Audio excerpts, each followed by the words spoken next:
All right, on tonight's episode of Python Papi, we're back inside our generative AI course, and we're probably going to be doing some light reading for the first few days. Like I said, we're still diving into the basics of what we're going to be going over, what to expect, and all of the concepts we need to comprehend before we move forward. So let's dive into some light reading now so we can get moving forward. So note the prompt is very important as we went over last night. Now let's look at this list below to get a better understanding of what this field is made up of. We have machine learning is the subset of artificial intelligence. Deep learning is the subset of machine learning, and generative AI is a subset of deep learning. Now remember, we can think of generative AI as a superset, and inside generative AI, there are many topics and concepts. The two main topics we will be going over in generative AI are the GAN and the LLM. The GAN, which is our generative adversarial network, and the LLM, which is our large language model. Inside the generative AI, we will have various tasks.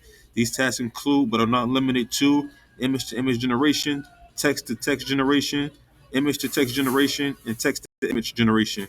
Now, the image to image is a feature of the GAN. The text to text can be performed by various models, but is primarily a feature of the LLM. The, I had text to text twice. Sorry, that's supposed to be image to text here. Let me fix that. So this is going to be the image to text is going to also be performed by various models, but it is also primarily a feature of the LLM.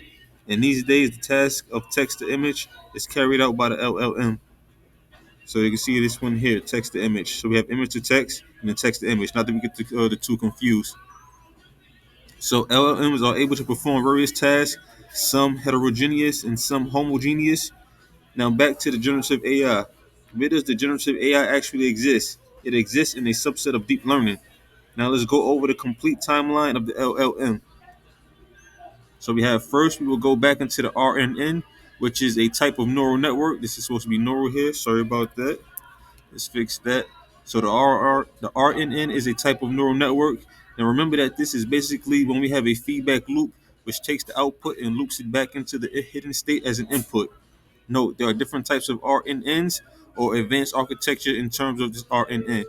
Also note that the RNN is for the short-term memory. This means that we cannot retain a long sentence or a large sentence using the RRN. Now, another type of RNN is the LSTM.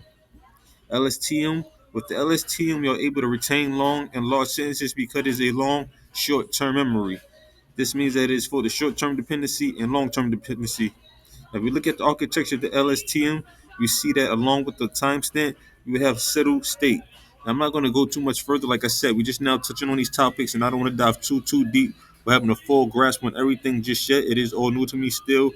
A lot of these topics we did go over, but the GAN is new to me and the LSTM is new to me. So I don't want to just breeze over it and read over it, not knowing exactly what I'm talking about. So we're going to pause it there, and we're going to do some more tomorrow night. And of course, I will keep you posted every step of the way. But for now, it's the Python Papi. You guys stay Gucci.